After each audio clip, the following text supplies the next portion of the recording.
मित्रांनो, लग्नानंतर होईलच प्रेम या मालिकेच्या आजच्या भागामध्ये नंदिनी आता किचनमध्ये स्वयंपाक करत असते. तेवढ्यातच मानिनी तेथे येते आणि विचारते काय चाललंय. मग आता नंदिनी म्हणते तुमची थोरली सून आज पार्थसाठी डबा घेऊन ऑफिसमध्ये जाणार आहे. त्यावेळी मानिनी हसते आणि विचारते काय. तिला तर एका क्षणी आश्चर्याचा धक्काच बसतो. ती म्हणते नाही, असं नाही होऊ शकत. अगं काव्या आणि पार्थसाठी डबा घेऊन ऑफिसला. अगं छे छे छे असं म्हणून ती आता नंदिनीवरच हसते. त्यावेळी नंदिनी विचारते आई अहो तुम्ही हसताय का बरं. त्यावेळी मानिनी म्हणते अगं तू बाहेर जर कुणाला सांगितलं ना तर सगळेजण तुझ्यावर हसतीलच. अगं म्हणजे मला मान्य आहे की तू जीवाला ऑफिसला जायला लावलंस, पण काव्याला असं ऑफिसमध्ये डबा घेऊन जाण्यासाठी देवाला नवस बोलावा लागेल किंवा पार्थला तरी उपवास धरावा लागेल. त्यावेळी नंदिनी म्हणते अहो ही काय, त्याचीच तर खिचडी शिजतीये. मग नंदिनी खिचडी बनवू लागते. तेव्हा लगेचच आता मानिनी म्हणते नाही ग नंदिनी, मला नाही वाटत काव्य जाईल म्हणून डबा घेऊन. अगं आणि पार्थ तर उपवास धरत सुद्धा नाही आणि उपवासाच्या पदार्थांवर पार्थ ना अगदी तुटून पडतो, परंतु असा उपवास तो कधीच धरत नाही. त्यावेळी नंदिनी आता हसते आणि म्हणते पण आज नक्कीच धरतील. मग मानिनी आश्चर्याने विचारते आणि काव्य त्याच्यासाठी ऑफिसला डबा घेऊन जाणार आहे आज चक्क, आणि हे सगळं जरा ना इम्पॉसिबलच वाटतंय. त्यावेळी आता नंदिनी म्हणते आई काव्य आणि पार्थची इम्पॉसिबल वाटणारी स्टोरी पॉसिबल करून दाखवणं हा तर माझा टास्क आहे, असं म्हणून आता दोघीही हसतात. त्यावेळी मानिनी म्हणते अरे वा वा, हा टास्क अगदी छान आहे, पण खरंच सांगते तुला पार्थ ना उपवास नाही धरत. तर नंदिनी समजावते आई अहो तुम्हाला माहिती आहे ना पार्थ उपवास धरत नाही, आणि आता मलाही समजलं की नाही की पार्थ अजिबात उपवास धरत नाही ते, पण काव्याला तरी कुठे माहिती आहे पार्थ उपवास धरत नाही म्हणून. आई तुम्ही अजिबात टेन्शन घेऊ नका, सगळं काही अगदी छान होणार आहे आणि त्यामुळे मी खिचडीच तशी शिजवती आई, आता तुम्ही बघाच हा. त्यावेळी मानिनी पुन्हा एकदा हसते. नंदिनीच्या पाठीवर अगदी प्रेमळपणे हात फिरवत हसतच तेथून जाते. तर आता नंदिनी एकदम मस्तपैकी खिचडी बनवते आणि गालातल्या गालात हसत असते, कारण पार्थ आणि काव्याचं कधी एकदा मी पॅचअप करून आणेल किंवा जुळवेल असं तिला मनातून खूप वाटत असतं. तर दुसरीकडे जीवा खूप खुश असतो, कारण आज तो ऑफिसला जाणार असतो. त्यावेळी तो आता आरशासमोर उभा राहतो. खूप दिवसानंतर तो स्वतः असं काहीतरी छान तयार होतो. परफ्यूम कपड्यांवर मारतो, हातात घड्याळ घालतो आणि त्याचबरोबर कोटसुद्धा घालतो. आता पार्थने दिलेली ती चिठ्ठी ना जीवाच्या खिशातच असते. तो त्या चिठ्ठीकडे आता पाहतच राहतो आणि गालात हसतो आणि पुन्हा पुन्हा आरशामध्ये स्वतःला न्याहाळू लागतो. तर आता दुसरीकडे काव्या ही झटपटच आवरते आणि लगेचच तिकडे क्लाससाठी निघालेली असते. खूपच उशीर झालेला असतो, त्यामुळे ती भरभर चालतच बॅग घेतली, आय कार्ड घेतलंय, पुस्तक घेतलंय असं बडबडतच स्वतः निघालेली असते. नंदिनी लगेचच तिच्या समोर उभी राहते आणि म्हणते डबा राहिला की. तेव्हा काव्या म्हणते डबा डबा नको आहे मला, मी कॅन्टीनमध्ये खाईन काहीतरी, मी करेल माझं मॅनेज. त्यावेळी नंदिनी म्हणते अगं तू मॅनेज करशील, परंतु पार्थ कसे मॅनेज करणार आहेत, आणि हा डबा तुझ्यासाठी नाही तर पार्थसाठी आहे. हे ऐकून काव्याला आश्चर्याचा धक्का बसतो आणि ती डोळे मोठे करत नंदिनीकडे पाहते. त्यावेळी काव्य विचारते पण मी काय करू या डब्याचं. त्यावेळी नंदिनी म्हणते अगं क्लासला चालली आहेस की नाही, अगं जाता जाता ऑफिस लागतं, मग त्यांना देऊन ये की. त्यावेळी काव्या जोरातच ओरडते आणि विचारते माझा काय संबंध आहे ताई, तू घे बरं हा डबा आणि द्यायचा तिकडे दे, मला नको सांगूस. मग नंदिनी म्हणते काव्या तू असं काय करतेय सगळं, ते डबा विसरले आहेत तर तू त्यांना डबा नेऊन दे ना प्लीज अगं. त्यावेळी काव्याला विश्वासच बसत नाही. ती दोनदा तीनदा विचारते पार्थ आणि डबा विसरलेत. त्यावेळी नंदिनी म्हणते हो अगं. मग पुन्हा एकदा काव्य विचारते खरंच पार्थ डबा विसरतील असं तुला वाटतंय का. मग आता नंदिनी तिला कसं सांगू तुला मी, अगं खरंच विसरले आहेत ते डबा, असं काव्याला ती समजावत असते. काव्या म्हणते तुला माहिती आहे ताई, अगं भारतातल्या टॉप 30 आर्किटेक्टपैकी ते एक आर्किटेक्ट आहेत आणि ते डबा विसरलेत, असं कसं शक्य आहे. त्यावेळी नंदिनी हसते आणि म्हणते ठीक आहे अगं माणूस आहेत ते, विसरतात कधी कधी. मग काव्या म्हणते ठीक आहे, जर विसरला असेल ना त्यांचा डबा घरी तर मग बाहेरून काहीतरी ऑर्डर केलं जाऊ शकतंच ना, करतील ते त्यांचं बाहेरून काहीतरी ऑर्डर. मग नंदिनी म्हणते अगं इतर वेळी ठीक आहे काव्या, परंतु आज ना उपवास आहे त्यांचा. मग काव्या रागातच म्हणते उपवासाच्या दिवशी उपवासाचं ऑर्डर करता येतं आणि हे देण्याची काही गरज नाही. त्यावेळी हे घे बरं घे असं म्हणून ती लगेचच आता नंदिनीकडे तो डबा पुन्हा एकदा देऊ करते. मग नंदिनी म्हणते अगं काव्या ऐकून घे ना जरा. अगं एरवी त्यांनी ऑर्डर केलं सुद्धा असतं, पण एवढं सगळं रेडी आहे, आईंनी खिचडी केली आहे त्यांच्यासाठी आणि तुला फक्त नेऊन द्यायचंय, त्यात काय प्रॉब्लेम आहे एवढा, असं म्हणून ती काव्याला समजावू लागते. तेव्हा मी नाही देणार आहे, विषय संपला हा, असं काव्या हट्टीपणा करत लगेचच निघते. मग नंदिनी म्हणते, काव्या अगं उपासाच्या दिवशी असं कोणालाही भुकेलं ठेवू नये ग काव्या, आणि घरचं सगळं तयार असताना त्यांना असं ऑर्डर तरी कशाला करायला लावायचं. नाही नाही हा काव्या, तू आज त्यांना डबा नेऊनच द्यायला पाहिजे, असा नंदिनी हट्टच करते. मग आता काव्या म्हणते, नाही ताई मला उशीर होतोय हां, मी सरळ माझी क्लासला पुढे निघून जाणार आहे, मी नाही देणार त्यांना डबा, असं म्हणून ती निघालेली असते. तर नंदिनी लगेचच तिचा हात पकडवून ठेवते आणि म्हणते, मला ना तुझं कळतच नाही काव्य, नक्की काय चाललंय, तू देणार आहे, विषय संपला, चल आता, असं म्हणून ती काव्याच्या हातात जबरदस्तीने डबा देते. तेवढ्यातच मानिनी तेथे येते आणि काव्याच्या हातात डबा देत पुन्हा एकदा म्हणते, थँक्यू सो मच काव्या. अगं मलाही म्हणाली तू डबा घेऊन जातीयस, पण खरंच छान हा काव्या. आजच्या दिवशी म्हणजे उपवासाच्या दिवशी त्याला असं घरचं खायला मिळालं नसतं ग काव्या. थँक्यू सो मच हा काव्या, आणि तू जाशील ना तेव्हा माझ्या वतीने ओरड हा त्याला. आणि वेंधळा कुठला असा कसा डबा विसरून जातो ग घरी तो. त्यावेळी आता लगेचच नंदिनी म्हणते, नाही फक्त डबाच द्यायचा आहे आणि सावकाश जा हां. त्यावेळी काव्या विचारते, अजून काही द्यायचं आहे का. नंदिनी म्हणते, नाही ग बाळा, काही नाही द्यायचं. काव्या म्हणते, आणि नंदिनी ताई आता सावकाश जाऊन कसं चालेल, मला पटकनच जावं लागेल ना. अगं भूक लागली आहे ना त्यांना, चक्कर येऊन पडतील ना ते पार्थ देशमुख. येते हां. मग आता नंदिनी हो असं म्हणते. तेव्हा थँक्यू हा काव्या, अगं किती काळजी आहे ग तुला पार्थची, नंदिनी काव्याला आता सतत म्हणते. मग काव्या आता पाय आपटतच तेथून जाते. ती तेथून गेल्यानंतर नंदिनी आणि मानिनी या दोघीही आता हसतात. मानिनी म्हणते, अरे वा वा नंदिनी, तू तर करूनच दाखवलंस आणि जमवून आणलंस ग तू, खरंच कमाल केलीस हा तू आज. तू खरंच आज काव्याला पार्थसाठी डबा घेऊन ऑफिसमध्ये शेवटी पाठवलंच ना, आणि ती खरंच गेलीये, असं म्हणून दोघीही आता खूपच खुश होतात. पण नंदिनी आता म्हणते, जमवून आणलंय खरं मी, पण माझ्या एकटीमुळे खरंच काही झालं नसतं, बरं झालं तुम्ही वेळेतच आलात, कारण काव्या काही जायला तयारच नव्हती. मग मानिनी म्हणते, अगं गॅदरिंगमध्ये नाही का आपण असं विंगेमध्ये उभं असतो, अगं ज्या क्षणी मला समजलं ना की काव्या काही ऐकत नाहीये, त्या क्षणी मी लगेचच पुढे आले, कारण तू मला तसं स्क्रिप्टच दिलं होतं ना. मग नंदिनी त्यावरती हसते आणि दोघीही आज काव्या डबा घेऊन गेली म्हणून खूप खुश असतात. त्यानंतर मानिनीला प्रश्न पडतो. ती म्हणते, नंदिनी तुला आणि मला माहिती आहे पार्थला उपवास आहे, त्याचबरोबर आता काव्याला सुद्धा माहिती आहे, परंतु ज्याच्यासाठी ती डबा घेऊन गेली आहे त्या पार्थला पठ्ठ्याला कुठे माहिती आहे की त्याचा उपवास आहे म्हणून, नाहीतर ही बिचारी डबा घेऊन जायची आणि तो म्हणायचा की माझा उपवासच नाही, मग पुन्हा काव्य एकदा त्याला बडबड करायची. नंदिनी म्हणते, आई आता स्क्रिप्ट मी लिहिली की नाही, मग मी माझ्या स्क्रिप्टमध्ये काहीही चूक करणार नाही, आता बघा मी काय करते ते, असं म्हणून ती लगेचच पार्थला फोन करते आणि फोन स्पीकरवर टाकते. इकडे पार्थ हा कामात असतो, परंतु नंदिनीचा कॉल आल्यामुळे तो रिसीव करतो आणि म्हणतो, बापरे तुम्ही कॉल केला मला. त्यावेळी नंदिनी म्हणते, काय हो पार्थ, तुम्ही आज डबा घरीच विसरले की काय. त्यावेळी पार्थ इकडे तिकडे पाहतो आणि म्हणतो, हो खरंच सॉरी हा.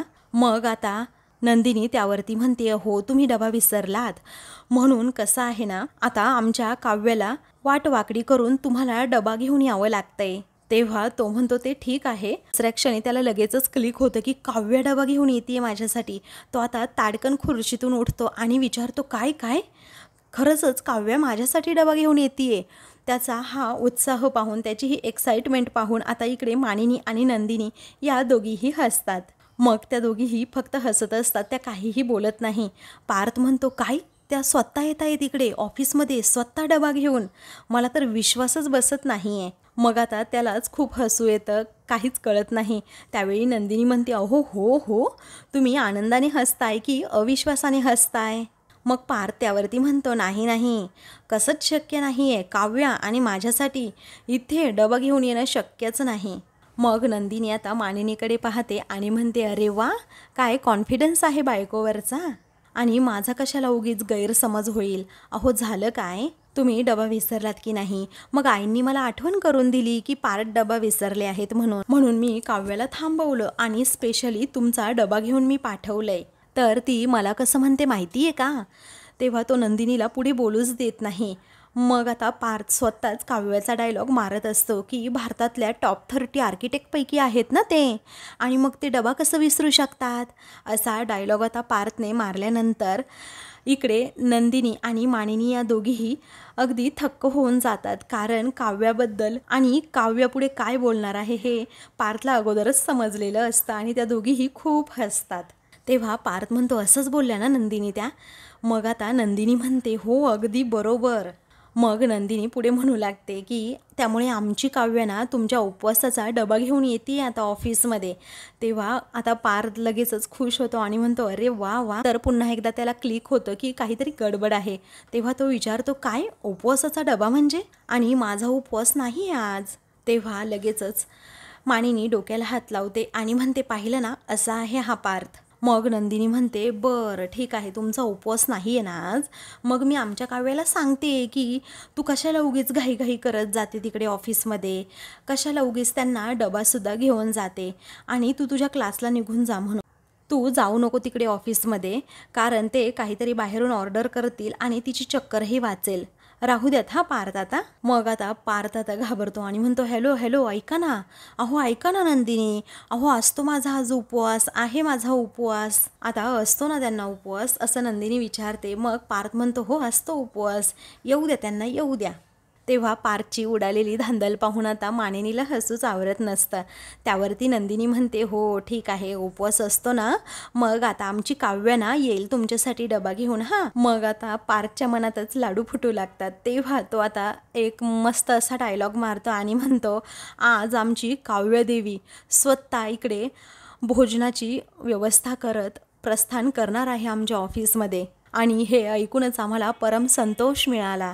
मग आता मानिनी पुन्हा एकदा हसते. त्यावेळी नंदिनी म्हणते, अहो संतोष नाही येणार, काव्या येणार आहे आमची काव्या. मग आता येऊ देत ना त्यांना, येऊ देत. काव्या स्वतः डबा घेऊन येत आहेत ना, ते ऐकून तर मला आत्ताच उपवासाच्या फराळाची खूप भूक लागली आहे. त्यावेळी नंदिनी हसते आणि म्हणते, बरं ठीक आहे ठीक आहे, थोडा वेळ वाट बघा, आमची काव्य ना डबा घेऊन पोहोचतीच आहे. आता ठेवते हा फोन, बाय, असं नंदिनी म्हणते. तेव्हा पार्थ आता अगदी एक्साईट होऊन बाय बाय बाय असं म्हणतो आणि फोन ठेवतो. मग आता तो म्हणतो, काव्य येत आहे डबा घेऊन माझ्यासाठी. अरे देवा, आता काय करू मी? तेव्हा आता अतिउत्साही पार्थ लगेचच परफ्यूम काढतो आणि रूममध्ये आता परफ्यूम स्प्रेड करतो. आता ती डबा घेऊन येणार या विचाराने काय करू आणि काय नको असं पार्थला होत असतं. त्यावेळी इकडे नंदिनी आणि मानिनी या दोघीही मस्त सोफ्यावर बसतात.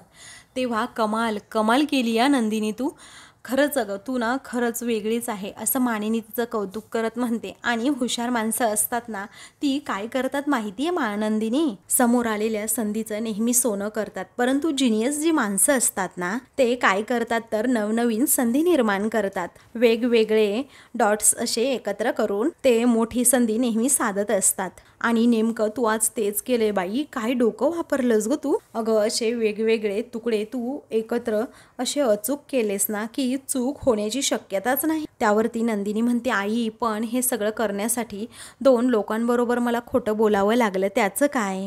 तेव्हा मानिनी म्हणते, तू ना हे चांगल्यासाठी केलंय, त्यामुळे तुझं चुकलं आहे असं तर मला अजिबात वाटत नाही. आणि मला तर हे काही जमलंच नसतं, परंतु आजचा दिवस ना चांगला आहे, कारण काव्या पार्थसाठी ऑफिसमध्ये डबा घेऊन गेली आहे. त्यावरती नंदिनी म्हणते, आणि जीवा आजपासून ऑफिस जॉईन करतायत. त्यानंतर मानिनी म्हणते, काव्याला फोन कर बरं तू. आणि कसं आहे ना, अगं उगीचच आता जीवा जाणार आहे तर मग काव्याला कशाला हेलपाटा, बिचारी आता उन्हातानामध्ये रिक्षा शोधत बसणार, नाहीतर काव्या ही जीवाबरोबर AC गाडीमध्ये जाईल. त्यावेळी नंदिनी म्हणते, काव्याला रिक्षा शोधू द्यातच, कारण जर जीवासोबत जर काव्य गेली ऑफिसमध्ये तर ती ऑफिसमध्येच कशाला जाईल, जीवाकडेच नाही देणार का डबा ती? अहो ती सरळ तिकडे डबा सरकवेल जीवाकडे आणि म्हणेल की पार्थला डबा नेऊन द्या म्हणून. मग त्याचा फायदा तरी काय, आपला सगळा प्लॅन आहे ना तो अगदी फ्लॉप होऊन जाईल. तेव्हा मानिनी म्हणते, हो अगदी बरोबर आहे तुझं. त्यावेळी नंदिनी म्हणते, आज ना काही चुकणार नाहीये, आता मी जे ठरवलंय ना सगळं अगदी तसंच होणार आहे. पण हा जीवा राहिला तरी कुठे, असं मानिनी म्हणते. तर जीवा आता रूममधून आलेला असतो आणि जिन्यावरून खाली उतरत असतो. तेव्हा आता जीवा एकदम छान असा तयार झालेला असतो. आता हँडसम जीवा नंदिनीला खूपच आवडतो आणि ती त्याच्याकडे खूप वेळ अशी पाहतच राहते. तर मानिनी सुद्धा आता त्याचं लांबूनच अशी कौतुक करते आणि म्हणते, किती छान दिसतोय माझा जीवा पहिल्यासारखा. मग मग आता त्या दोघीही आता जागेवरून उठतात आणि जीवाकडे खूप वेळ पाहतच राहतात. मग मानिनी लगेचच आपल्या जीवाची दृष्ट काढते आणि म्हणते कुणाचीच दृष्ट लागू नये तुला. त्यावेळी ती म्हणते खूप हँडसम दिसतोस तू जीवा एकदम. तेव्हा नंदिनी म्हणते हो मी आलेच हा, असं म्हणून ती आतमध्ये जाते. त्यावेळी मानिनीच्या डोळ्यात आता पाणी येतं आणि ती लगेचच काजळाचा काळा टिक्का जीवाच्या कानाच्या पाठीमागे लावते आणि म्हणते की खूप मोठा हो बाळा, भरपूर काम कर, खूप मोठा हो. तिच्या डोळ्यात आता पाणी आलेलं असतं ते पाहून जीवा म्हणतो आई रडू नकोस ना ग. त्यावेळी ती म्हणते नाही रडते रे बाळा मी. तेव्हा तो म्हणतो तुम्हा बायकांचं ना मला कळतच नाही. अरे आनंद झाला तरी रडता आणि रडताना हसत असता. बरं येऊ का, असं म्हणून तो जायला निघतो. त्यावेळी नंदिनी तेथे येत म्हणते 1 मिनिट हा. मग आता तिने आता दही साखर आणलेली असते. तेव्हा जीवा लगेचच म्हणतो दे. तेव्हा नंदिनी त्याच्या हातावर दही साखर देते. मग आता ती त्याला ऑल द बेस्ट असं म्हणते. जीवा आता हसतच तिला थँक्यू असं म्हणतो. त्यावेळी आता बरं येऊ का असं जीवा पुन्हा विचारतो. तेव्हा मानिनी म्हणते बाळा संध्याकाळी येताना पार्थ बरोबर येशील ना. तो हो असं म्हणून लगेचच तिला बाय करून तेथून जातो. त्यानंतर आता जीवा एकदम ऐटीतच तेथून जातो. तेव्हा त्या दोघीही त्याच्याकडे पाहतच राहतात. मग आता मला पण दे बरं असं नंदिनीला मानिनी म्हणते. तेव्हा नंदिनी विचारते काय. मग आता मानिनी म्हणते ती अख्खी वाटी दे बरं, आजचा दिवसच एवढा छान आहे ना नंदिनी, अख्खी वाटी मी खाणार आहे आता दही साखरची, तू पण घे बरं, आज गोड होऊनच जाऊ दे. तर दुसरीकडे आता पार्थची सारखी चलबिचल सुरू असते. कावळ्यासारखं तो आता सारखं दाराकडे लक्ष ठेवून असतो. सारखा दरवाजाजवळ जातो, काव्या कधी येते याची वाट पाहतो. मग आता लगेचच तो म्हणतो त्यांनी मधूनच बॅकआउट नसेल केले ना, कारण काव्याचा काही भरोसा नाही. पण पार्थ तू भारतातल्या टॉप 30 आर्किटेक्टपैकी एक आहे. बी पॉझिटिव्ह विचार कर जरा, येतीलच काव्य. आता एवढ्या स्वप्न पाहतो की आज उपवास न करताच मला चांगलं फळ मिळणार आहे.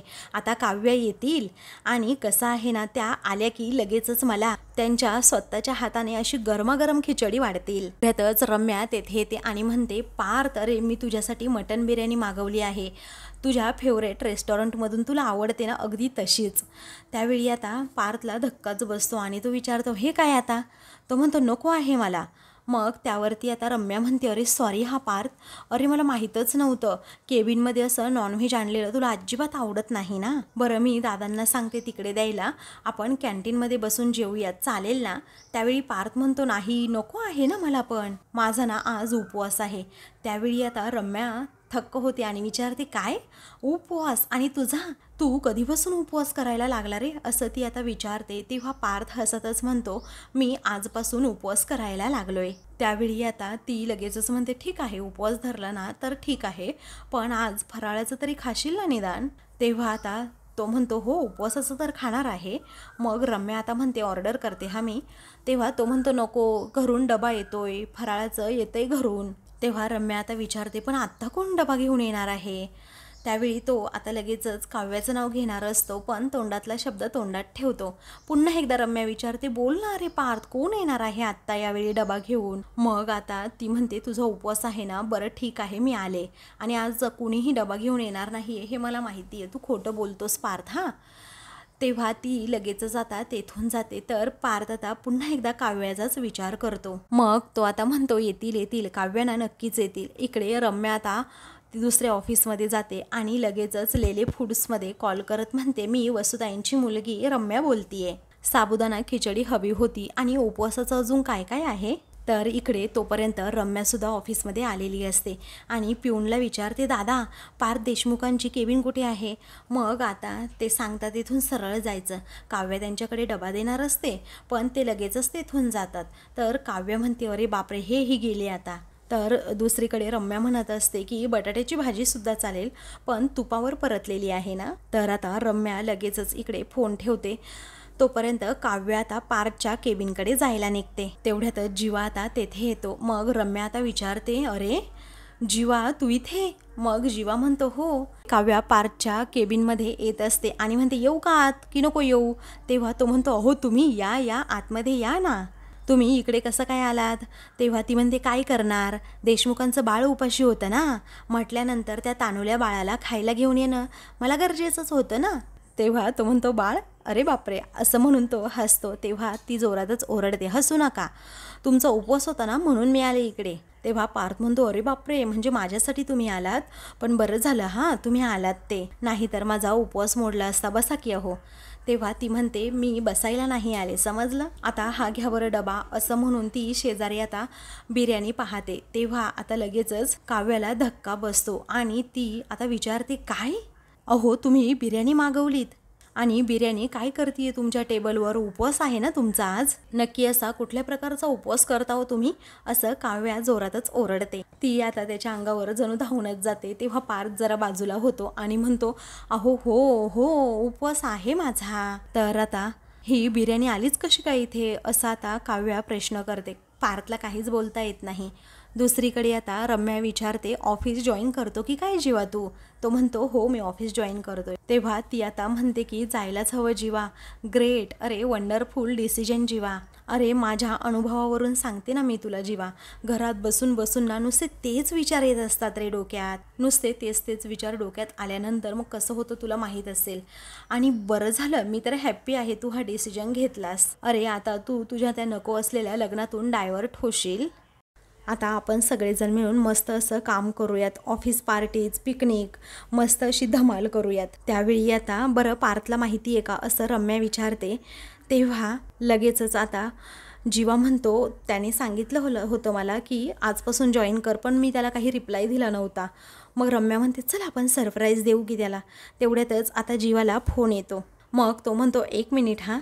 इकडे आता पार्थ खोटं बोलतो की माझा उपवास आहे, हे रम्याला माहीत नव्हतं म्हणून तिने बिर्याणी मागवली, पण माझ्या आईला माहीत होतं हां माझा उपवास आहे ते, पण बरं झालं हां माझा उपवास आहे म्हणून तुमच्याजवळ असा खिचडीचा डबा पाठवला. तेव्हा काव्या म्हणते, बास झालं ना, आता तुमचा उपवास आहे हे कळलं ना मला. त्यावेळी एक कॅसेट सुरू केली ना, तीच तुम्हाला वाजवायची असते, आता बस झालं ना, कळलं ना मला. तेव्हा तो पुन्हा आता उपवासाबद्दल बोलू लागतो. काव्य म्हणते, बस करा की आता, किती वेळा बोलताय, आय बिलीव्ह यू, आणि मला माहीत आहे तुमचा असेल उपवास, आता एन्जॉय युअर फास्ट, असं म्हणून ती निघालेली असते. तेव्हा तो म्हणतो, पण तुम्ही एवढ्या फास्टमध्ये कुठे चाललात. ती म्हणते, क्लासला.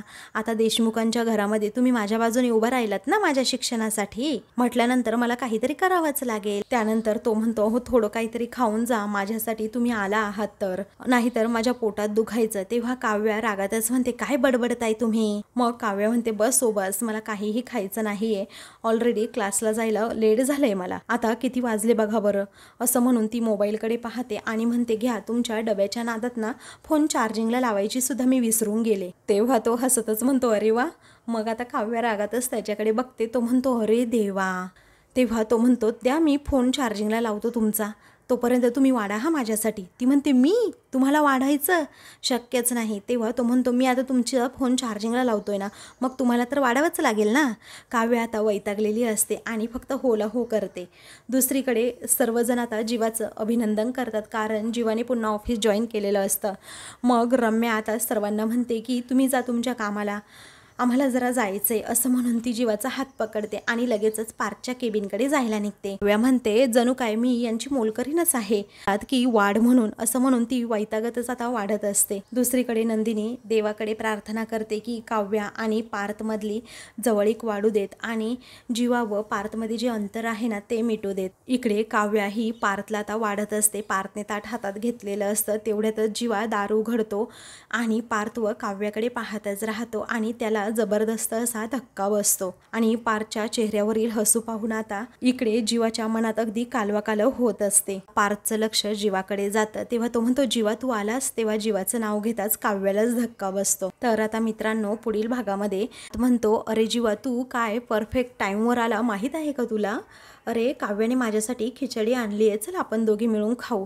तेव्हा तो म्हणतो, नको, प्रेमामध्ये शेअरिंग करायचं नसतं. मग त्यानंतर आता काव्यालाच धक्का बसतो. ती आता घाबरते. त्यानंतर आता जीवा आणि काव्या हे दोघेही एकाच लिफ्टमध्ये असतात. तेव्हा काव्य म्हणते की तुझा काहीतरी गैरसमज झालाय. तो म्हणतो की दोघेही आता मस्तपैकी एकाच फ्लाईटमध्ये जा हनीमूनसाठी. तेव्हा काव्याला राग येतो. ती म्हणते, जीवा, असं म्हणून त्याच्या कानाखाली ती मारणार असते.